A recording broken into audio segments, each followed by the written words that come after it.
Hello, good afternoon, good morning, depending on where you are, and welcome to this web event hosted by Automation Anywhere. This webinar today is about transforming banking and financial services with intelligent automation.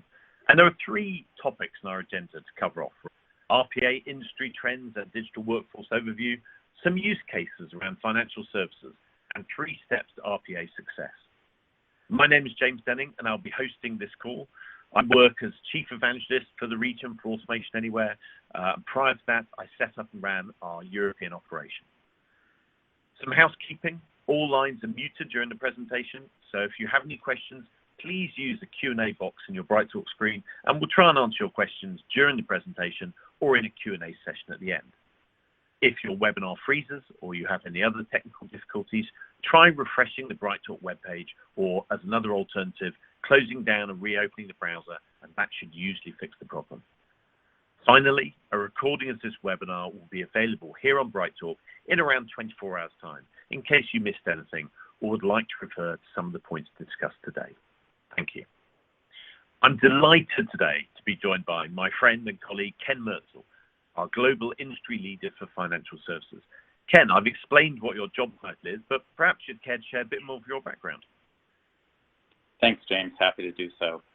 So I'm the global industry leader for financial services Automation Anywhere, and my role is to develop use cases and thought leadership for the financial services industry. Prior to joining Automation Anywhere about 1.5 years ago, I spent my entire career in financial services, banking, insurance, and specifically in the finance function. So I can relate to the journey that many of you are going through. Most recently, I worked for Bank of America for 15 years, half of that as CFO of their insurance group, and then most recently working for the Chief Accounting Officer, where I managed financial operations, but also helped them implement their first proof of concept of RPA in finance. And then prior to that, I was at Accenture in their financial services strategy practice. So with that, let me go through the agenda for today. And first, what we plan to do is do an overview of the company and of RPA. After that, we'll talk about some use cases within financial services. So before I go into that, for those of you not familiar with our company, just wanted to do a brief introduction. We are the most widely deployed digital workforce platform. I know when I was in industry, I was always skeptical because I always had a lot of companies come in, and there were probably at least 5 companies that said they were number 1. So I wouldn't take my word for it. I would go ahead and look at many of the independent third-party research studies out there, many of which we've listed on this page. In addition, you see a variety of statistics. I think some of the most important ones are just the growth we've experienced, even over the past 1.5 years when I've been here. You can see the vast number of customers and partners we have across the globe. And I think it's really a testament to, again, the value and power of RPA in driving value very quickly across the organization, and we'll discuss that more today. So with that, let me talk specifically about RPA and some of the current trends. As I mentioned, I'll go through some use cases in financial services. And then just based on my experience and experience in talking to other customers, I wanted to share some key success factors to implementing RPA. So with that, let me briefly talk about RPA. And before I do so, I want to put it in the context of artificial intelligence. I think, unfortunately, the term AI is overused. And so really the way I look at AI is really a spectrum of technologies. So if you start on the far left, you start at sort of process automation. So that basically just mimics human actions. RPA would fall in this category. And the key to it is that it acts based on a set of predefined rules. As you move more into the center of the spectrum in cognitive automation, this is where the technology mimics human judgment. And basically, it starts with a set of rules, but it incorporates technologies such as machine learning. So it actually adapts those rules over time based on historical data and can actually continue to refine those rules. And then lastly, you see true artificial intelligence. There are frankly, fewer examples of this, and it's probably the least mature technology, although it certainly is out there in the marketplace. But artificial intelligence basically uses very sophisticated algorithms to actually predict what's going to occur in the future. So it's in effect mimicking human intelligence.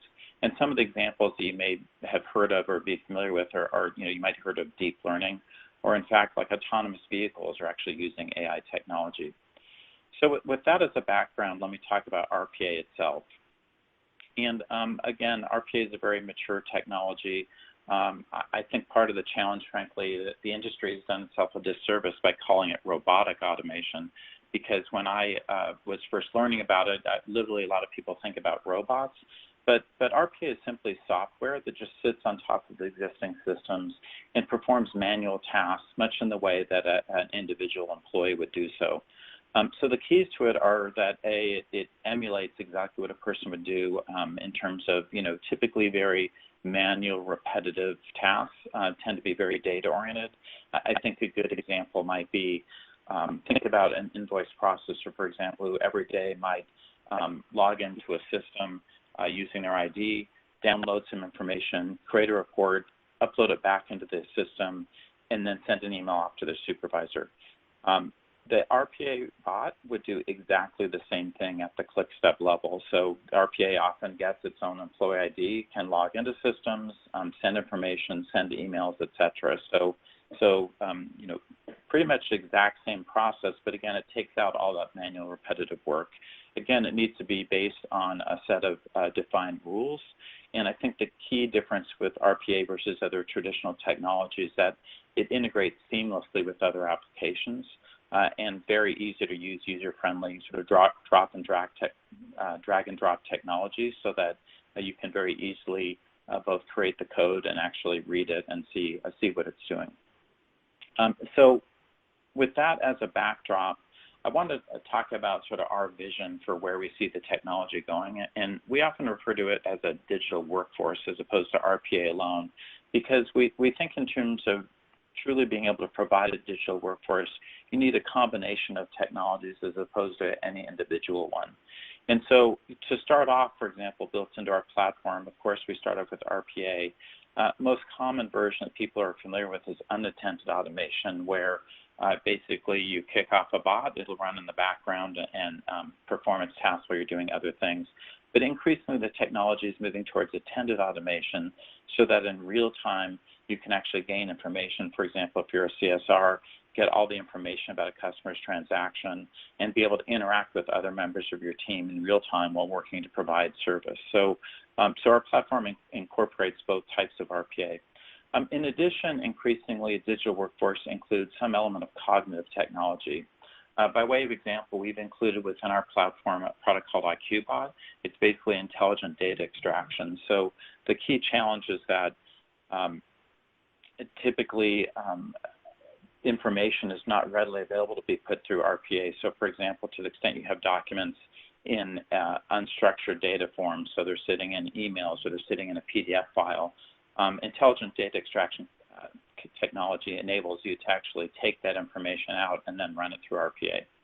And in addition, we think another critical component of digital workforce is smart analytics. So with smart analytics, you want the ability to actually analyze the results that are coming through. And it's not only how your bots are performing, but also in terms of understanding more about your operations itself, given all the data that's flowing through the bots.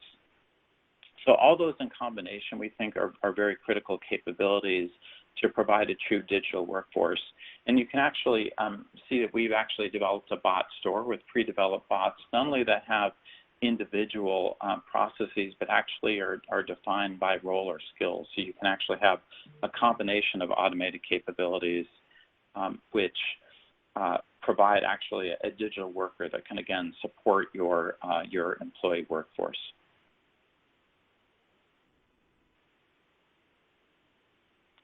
Next, I want to talk about what some of the benefits are from RPA, and in particular, why financial services companies have been adopting it so rapidly.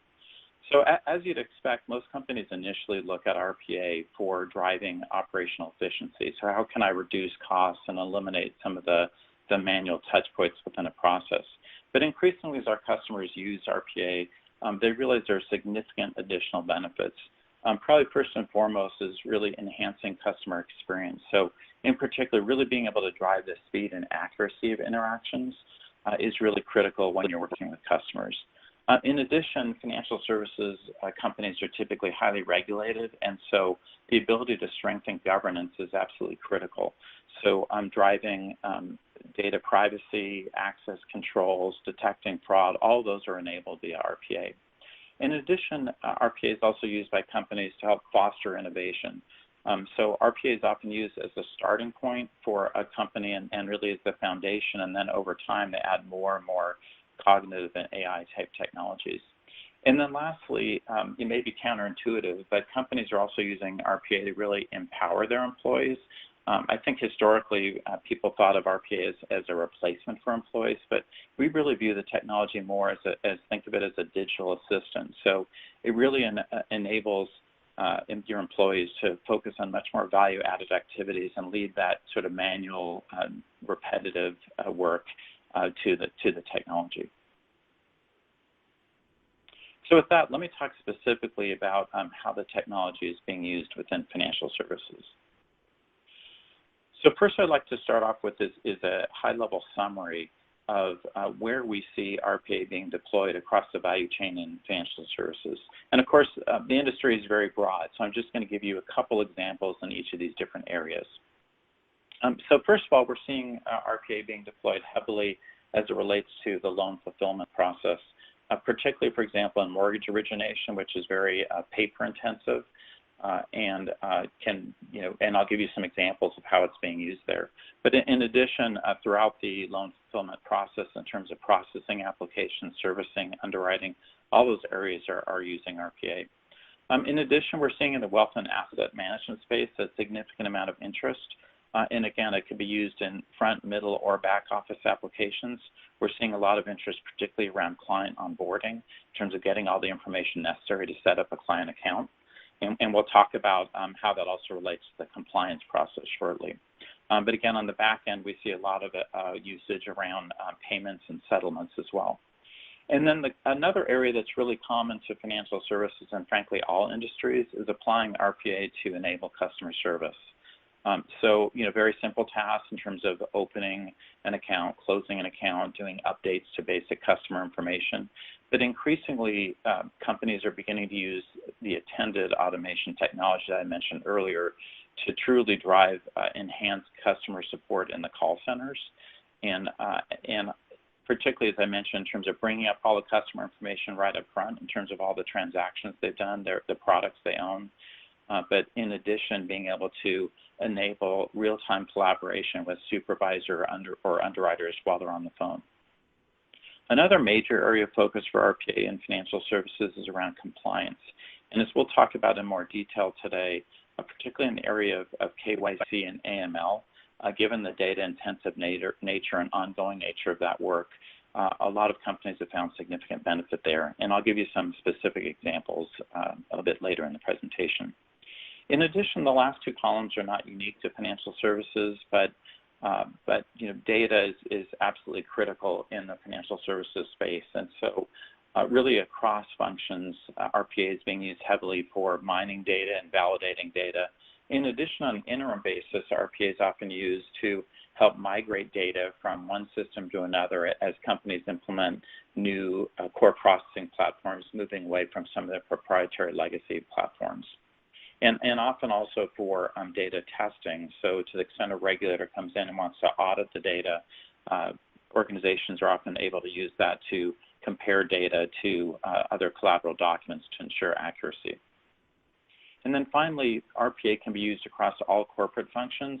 I just list here finance by way of example, in that finance is often the organization that brings in RPA into a company, sort of leading by example. And within finance, by way of example, they'll often use RPA for handling manual reconciliations, manual journal entries, and increasingly a lot of interest in treasury and tax. I'd say probably the most common original use cases for RPA were specifically in accounts payable and accounts receivable. So again, this gives you a high-level overview of where RPA is used. What I want to do today is give you a few more tangible examples of how it's being deployed. So before I give you some specific use cases, I want to give you one case study example And this is one of the larger banks in Colombia. And I think what's particularly interesting about this use case is twofold. So one is how they're applying the technology, and the second is the scale that they've achieved. And you can see that they currently have over 9,000 bots in production. And again, the number of bots isn't so important. It's more of the scale and the fact that they basically deployed it across nearly 15,000 processes and really had an impact both in front and back office. So when they initially started, I think part of the success was the fact that they right up front looked at evaluating and identifying and prioritizing processes across the entire bank. They had a well-defined set of criteria, and they established a center of excellence to take all those ideas, look through them, prioritize them, help provide support across the business to help drive scale across the organization. In addition, what's interesting is the fact that while they started in back office operations, which is pretty typical, so doing maybe credit review or collections, but what's really interesting about this use case is that they dramatically expanded in the past few years to focus on leveraging the attended automation I talked about earlier. And so they actually have deployed within their branches.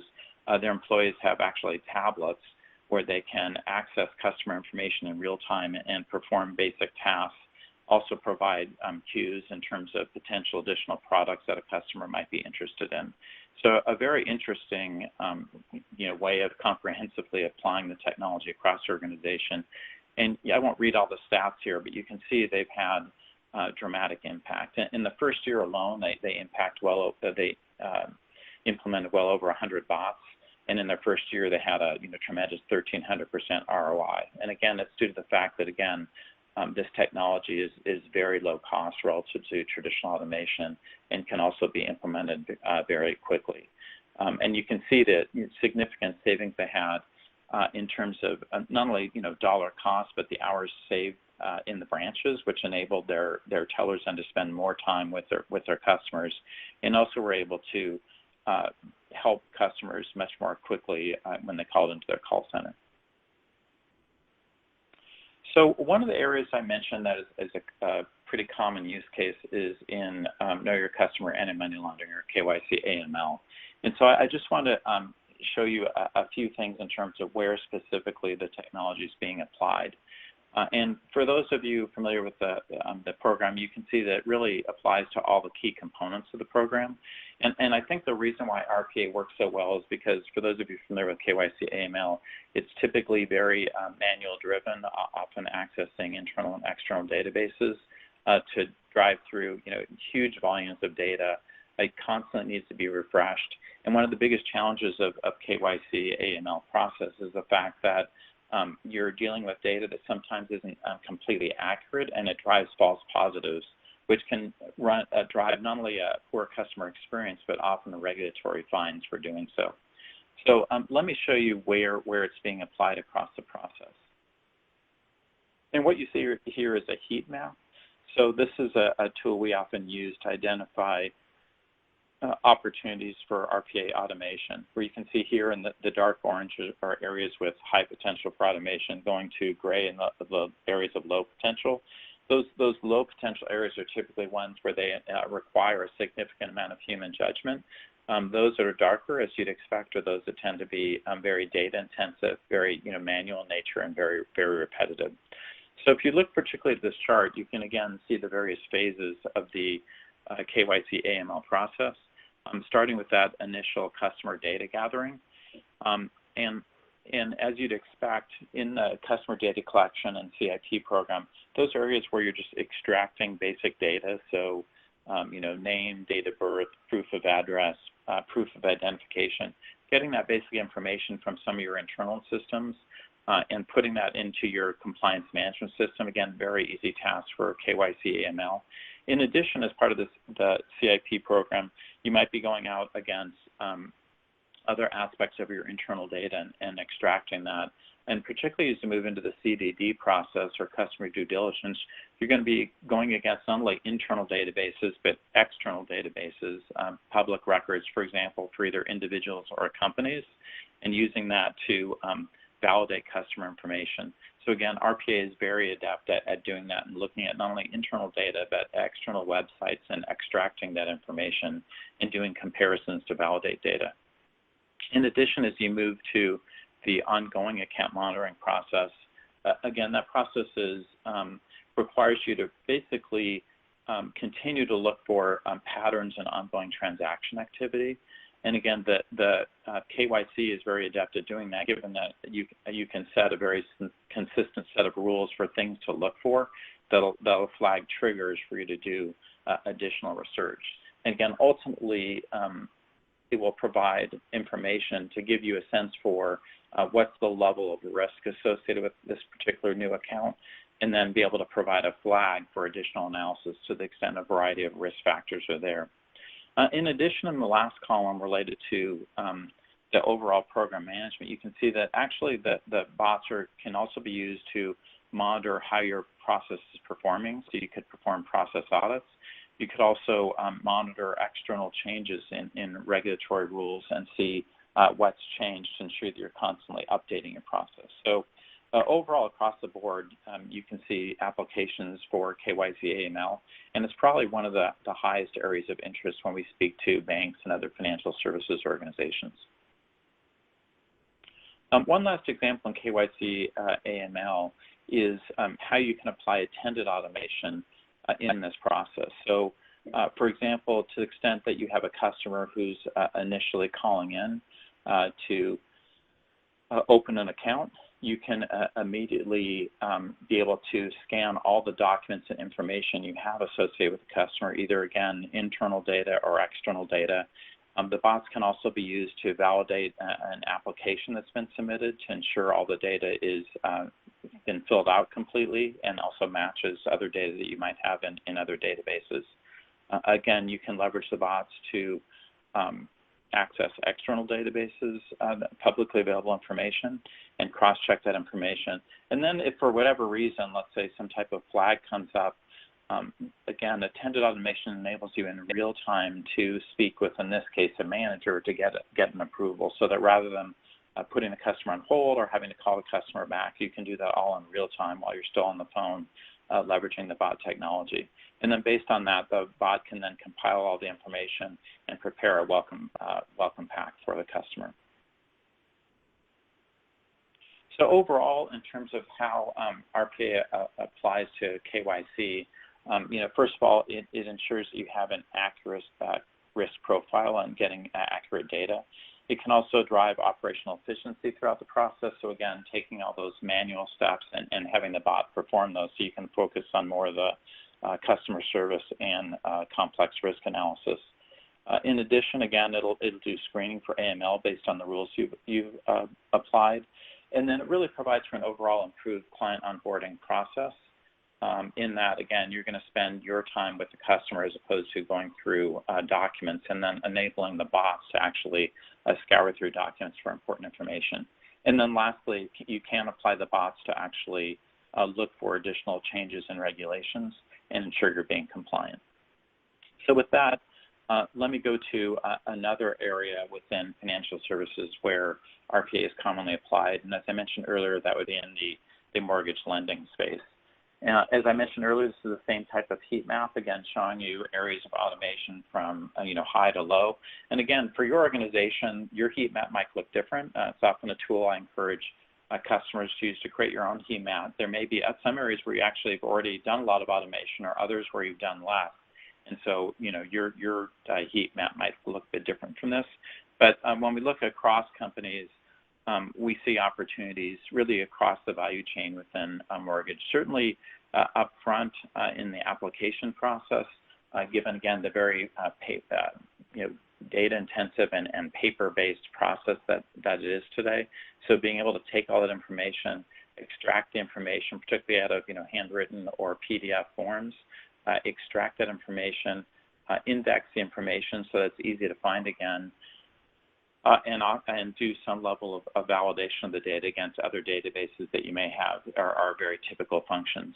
In addition, on the back end, RPA can be used in terms of helping with the preparation of closing documents, some of the payment transfers, certainly on the back end in terms of indexing all those documents that have been prepared through the process and doing a compliance audit to ensure that all the aspects of the process have been complete and all the data looks accurate.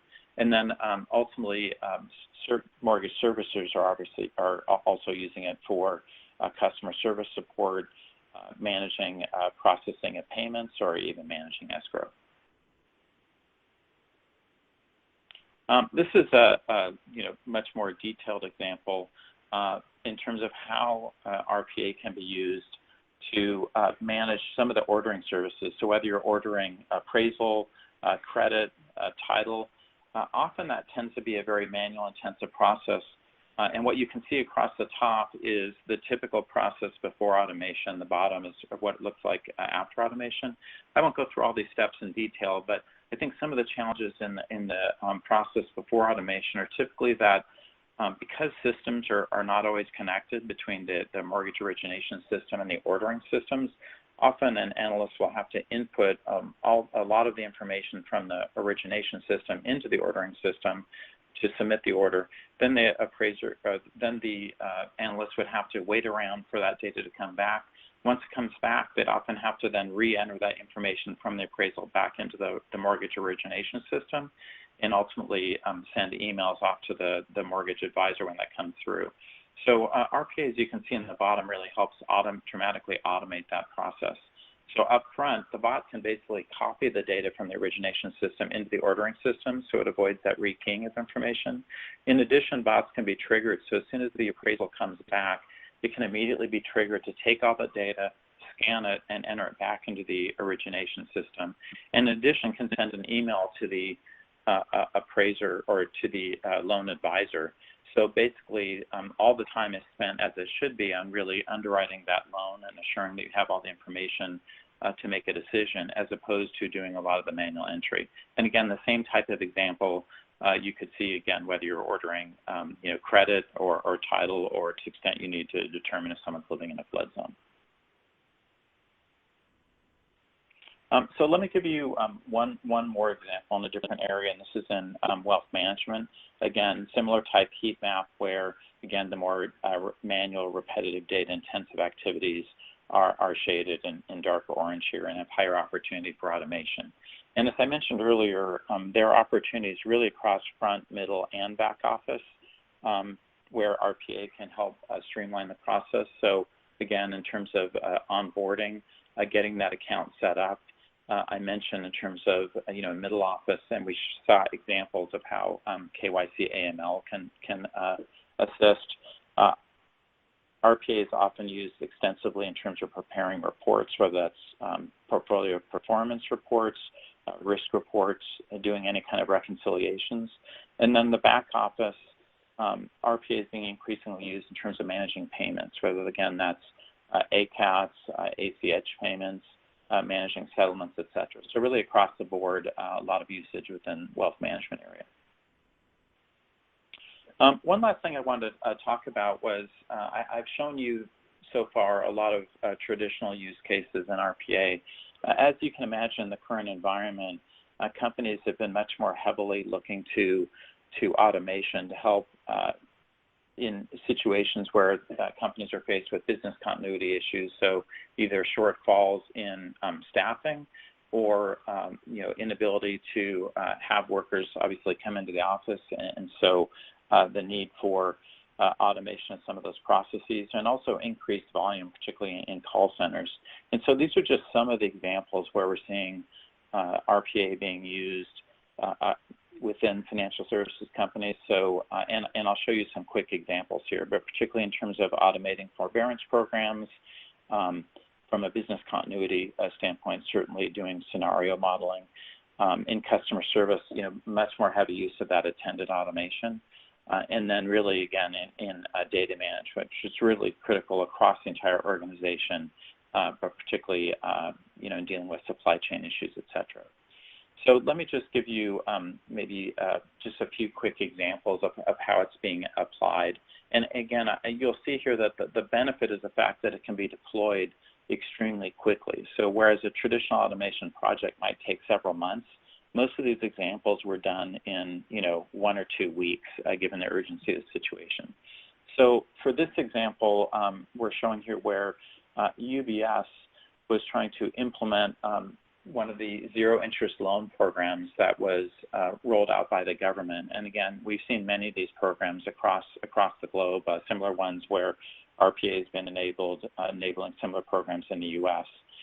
And in these types of situations, obviously there are individuals and in this case businesses who are under significant financial pressure and need to get the funds as soon as possible. And so as a result, you can imagine the volumes that are coming into banks to administer these programs. So UBS quickly built up a backlog of about 10,000 applications. And it was really critical that they got through those to again, start distributing the funds.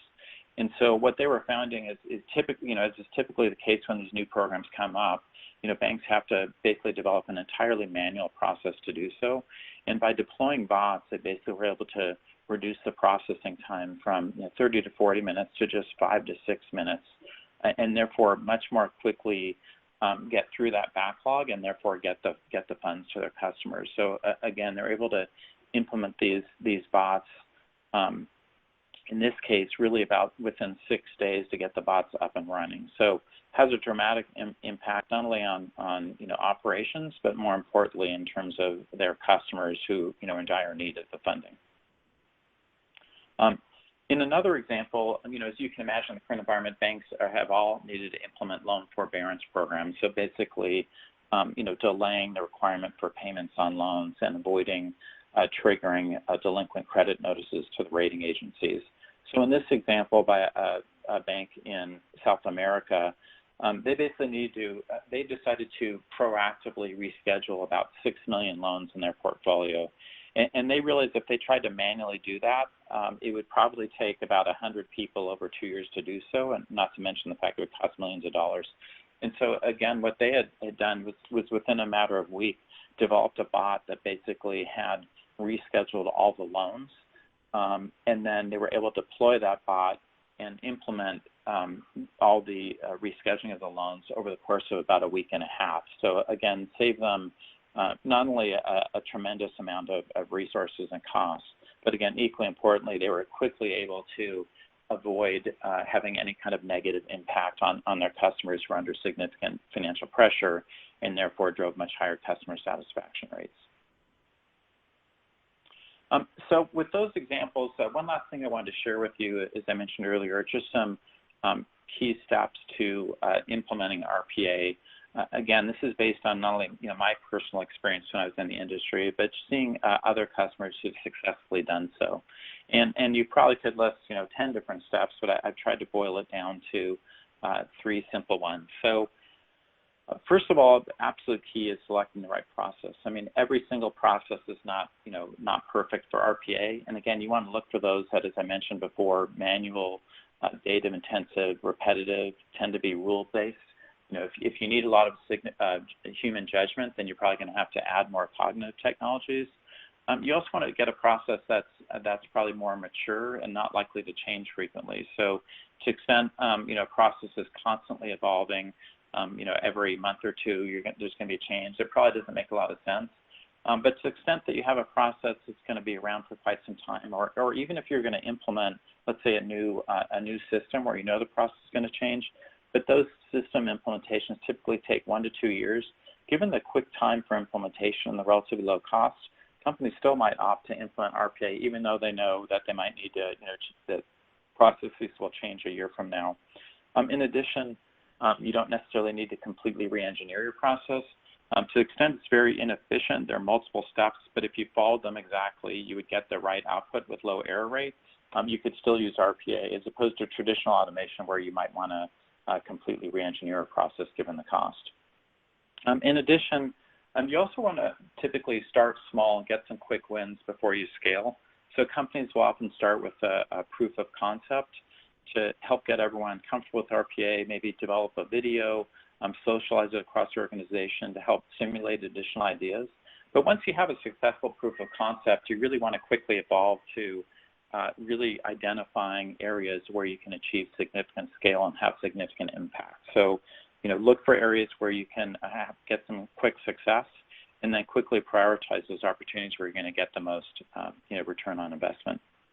And then lastly, successful organizations typically have developed an organization that will really enable RPA to propagate across the entire company. So typically companies will organize a small centralized center of excellence with some key skill sets. So obviously knowledge of RPA, some technical knowledge, although again with RPA you don't need to be a IT programmer, you just need to be technically savvy. And probably the most important skill set you want within your COE is program and change management to ongoing manage the program. Obviously you need to work with the businesses to the extent processes change. And then we think the most successful COEs are what we call a federated COE, meaning that you have a small center, but then you've appointed point people in each of the businesses who act as leads in each business unit. Those are people that are typically familiar with the operations, can help educate people within their businesses to what RPA is, what types of processes might lend themselves to automation, help prioritize those ideas and do the initial design, and then work with the Center of Excellence to implement those. So again, those are just a couple quick tips based on our experience. And with that, I will go ahead and hand it back to James. Do want to remind you all to please do submit any questions you have into the tool so that we can get to those at the end. James? Okay, so we have a few questions already, Ken. So let me fire one off to you straight away. So what is involved in implementing automation? How can I start if I don't have existing resources available? Yeah, I think a couple things. So, companies go one or two ways. So one is often companies bring in a third-party partner to help, educate them, socialize, get up and running quickly. Again, given the technology is fairly easy to use, it's not required that you bring in a third-party partner. When a company signs up with Automation Anywhere, we do provide upfront customer service support so that you're up and running quickly. So to the extent you have an organization maybe has some familiarity, you certainly can learn quickly. There's a lot of, we have a whole Automation Anywhere University with a lot of tools that can get you up and running quickly. So I'd say it really depends on where you are. Again, a lot of organizations bring in third-party system integration firms or consulting firms initially just to get up and running quickly, but typically companies develop their own self-sufficiency over time. I think I'll add to that as well, that it's always good to to learn what you don't, we don't know what we don't know. So I would say to anyone, go and talk to your trusted advisors, come talk to companies like Automation Anywhere, talk to your vendors, and talk to other companies who are in the same boat as you. If you're a big pharma, talk to your other contacts in big pharma, and see what they're doing. If you're in banking, go and talk to your contacts, your industry contacts in banking. If you don't have those, again, come to us. We can introduce you. Pretty much whatever vertical you're in. So, some of the people on today's call, banking, financial services, we have those reference customers. We're very, very happy to introduce you to those. Okay, Ken. Second question, quite a banking specific one. What are some of the critical processes in retail banking to automate? Yeah, as I mentioned earlier, there are several areas. Again, you can typically find, automation opportunities across the board. I'd say in terms of ones that come top of mind are not surprisingly some of the ones I talked about earlier. So certainly in terms of KYC AML compliance, again, just the importance of getting that process right, not only from a customer service standpoint, but also from a compliance standpoint and, ultimately the potential for regulatory fines. I think that's a critical area. In addition, the other area that's absolutely critical is around customer service. So, I mentioned an example of actually using it in the branches. Most commonly, it's used heavily in the call centers. And then in addition, I mentioned areas around, so basic customer information changes, particularly in issuing retail loans. I'd say that loan origination process is another common area. Okay, thank you very much for that. So another question here: just checking I've got the right one. How do leading organizations scale? Where do they start, and what are some of the key lessons that they've learned? Yeah, I think I alluded to some of them earlier. I think a couple of keys. So one is it sounds a bit self-serving, but frankly, it is important to select the right tool. Of course, we think our tool is the best tool, but I think more broadly, you need to make sure that you have one that has a lot of those integrated capabilities I talked about in terms of cognitive as well as RPA, and easy to scale. Because we often find companies who reach out to us that actually have been using RPA, and they reach 10 or 20 bots, and then they sort of stall out. So I think a lot of the reasons they come to us are, in particular because of that, the integrated capabilities and that ability to scale. But beyond the tool itself, I think another absolute key is around executive sponsorship. It may seem obvious, but it's really important that you have support from the top. For two reasons. One, certainly budget, but I think even more important is ensure that you have the commitment from a resource standpoint. Because even though RPA is very easy to set up and code, it is absolutely critical that you understand the underlying processes, and you do need the commitment from the folks involved in the operations so that you truly understand the process and make sure that you get it, the automation correct.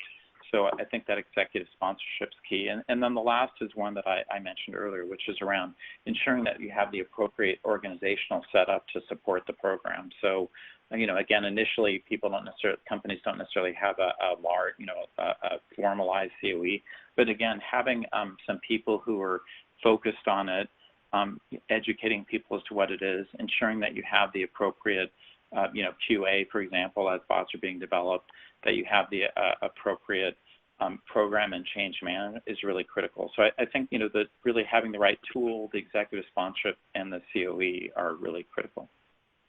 I think as well to that, I'd add, it's not just about the RPA platform itself. You're quite right, Ken. I think we've always approached automation as something that had a lot of potential to grow. We've always thought that big organizations are going to have thousands of bots, and we've architected the platform accordingly. But I think all the things round the side of the platform, look at things like automation marketplaces, things like BotStore, which give you the ability to buy rather than build. That's a way of enabling scale.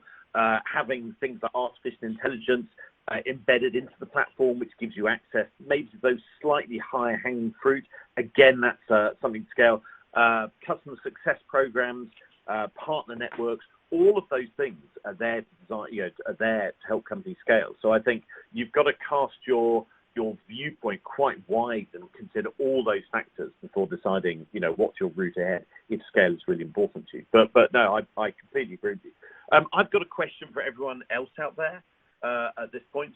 We're going to put a poll up on the screen. You'll need to click on your user interface. There should be a section on your user interface that says voting. So really, we'd be interested to know, what are the next steps you'd like to take? Would you want a demo? Do you want us to give you a call? Do you have everything you need for now? So I'm just going to open up that poll and leave that open for a few minutes. We've got more questions coming in. There's a specific one here around artificial intelligence. So our artificial intelligence solution is called IQBot, and there's a question here of, are there any disadvantages around bots like IQBot? Are there any chances of false positives in systems like that? Ken? Yeah, I think, and I'll broaden it beyond just IQBot. Again, any type of bot. I'd say a couple of things. So one is, in general, the bots are going to do exactly what you program. So again, even the cognitive ones, they're only going to do things within the parameters you've devised. And so what I mean by that is, first of all, for the standard RPA bots, they're going to do exactly what you would request at a click step level based on a series of rules. So again, relative to an individual who might have an off day and there some issue of manual coding, you won't have that. As you move more into the cognitive bots, these types of bots are not necessarily just making independent decisions. So again, they're still rules based, but they're adapting the rules based on historical data. So it's actually likely improving the outcome. And again, if you think about something like IQBot, what IQBot's doing is it's basically looking at intelligently extracting data from forms. And so for any of you that you use, for example, like OCR, if you run through sort of a unintelligent OCR, your throughput rate's typically going to be pretty low. So actually what IQBot's doing is it's actually using algorithms to increase that throughput rate.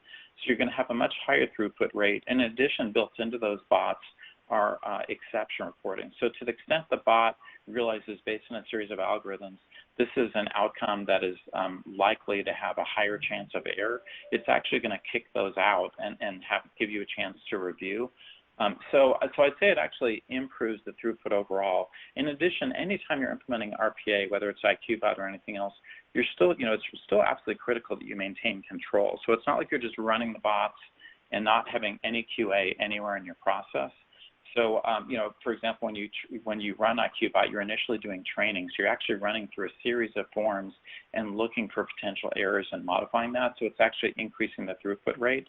So I think bots really, relative to sort of unintelligent processes, that you'll actually find over time that actually increase your accuracy rate.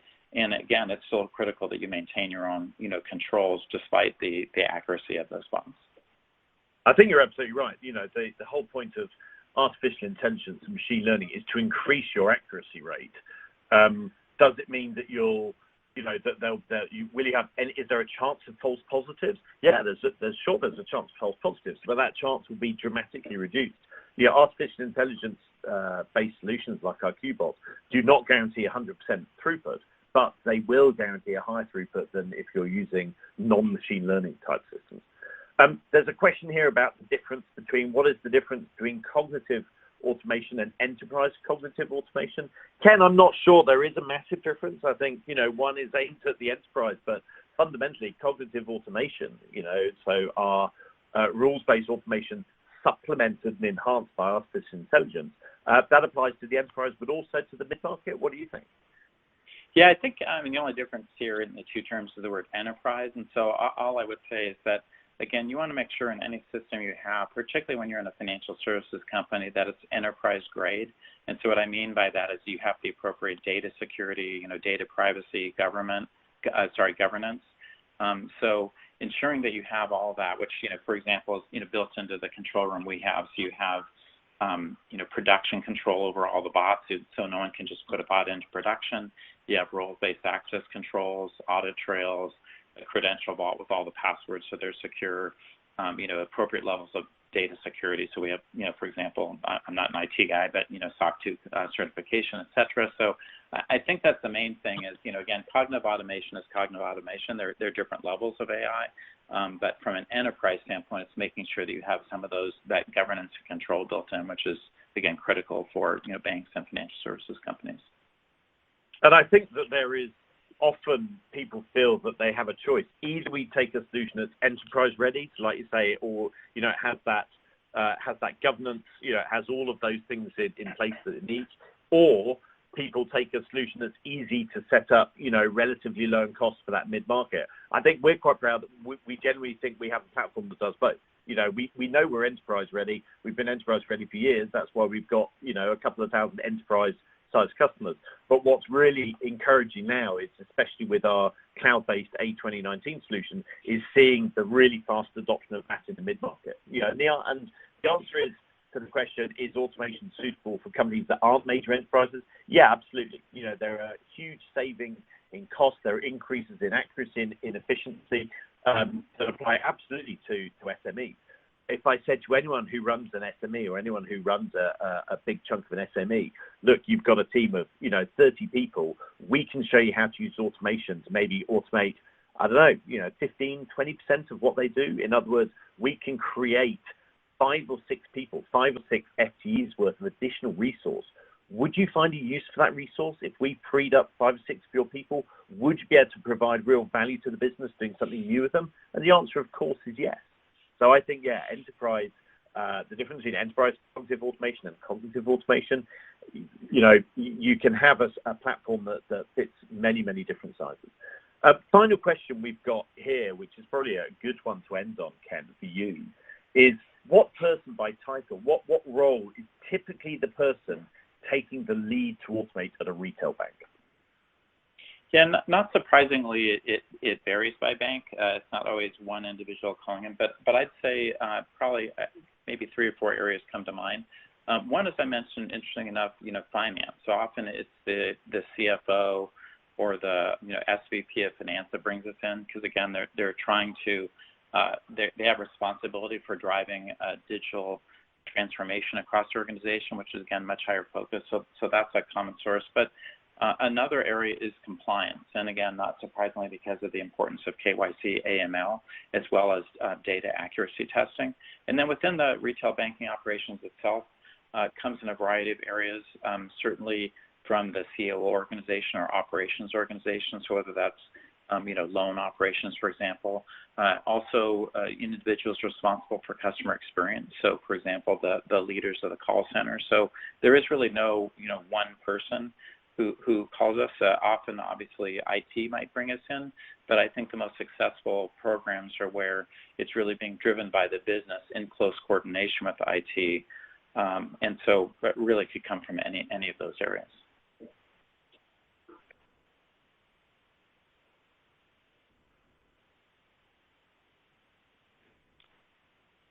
I do want to encourage people to, if you haven't voted on that polling question, go ahead and do so, before we close out, just so we can get back to you with what you need. Any further questions, James? No, I was just actually telling everybody with my mute button on how nice it would be if they could vote again. So thank you for doing that for me. So yeah, if you haven't voted, please do. Yeah, that would be very, very useful to us. But we're going to draw it to an end. So I'd like to thank everybody who's attended today's webinar, Transforming Banking and Financial Services with Intelligent Automation. Ken, I'd like to thank you. I know it's relatively early for you, but I'd like to thank you for taking time out of your day to help us out here in Europe. And that poll we pulled up, that really helps us understand how best we can help you from here. So I look forward to going through those votes after this call finishes. As a reminder, we've added some helpful assets and links for you here in the room, so please feel free to download those before you leave. And this webinar was recorded, and there'll be a recording of it available on this BrightTool platform within about 24 hours. If you have any other questions, if there's anything else you want to know, feel free to get in touch with us directly. We look forward to hearing from you. You can see on the screen there, here are Ken's contact details, here are my contact details, and a link to the Automation Anywhere website. We're a large company, we're not hard to talk to. And if you'd like to join us again for a future webinar, please visit the Automation Anywhere channel here on BrightTool. But for now, wherever you are in the world, stay safe. Thank you very much, and have a great rest of your day.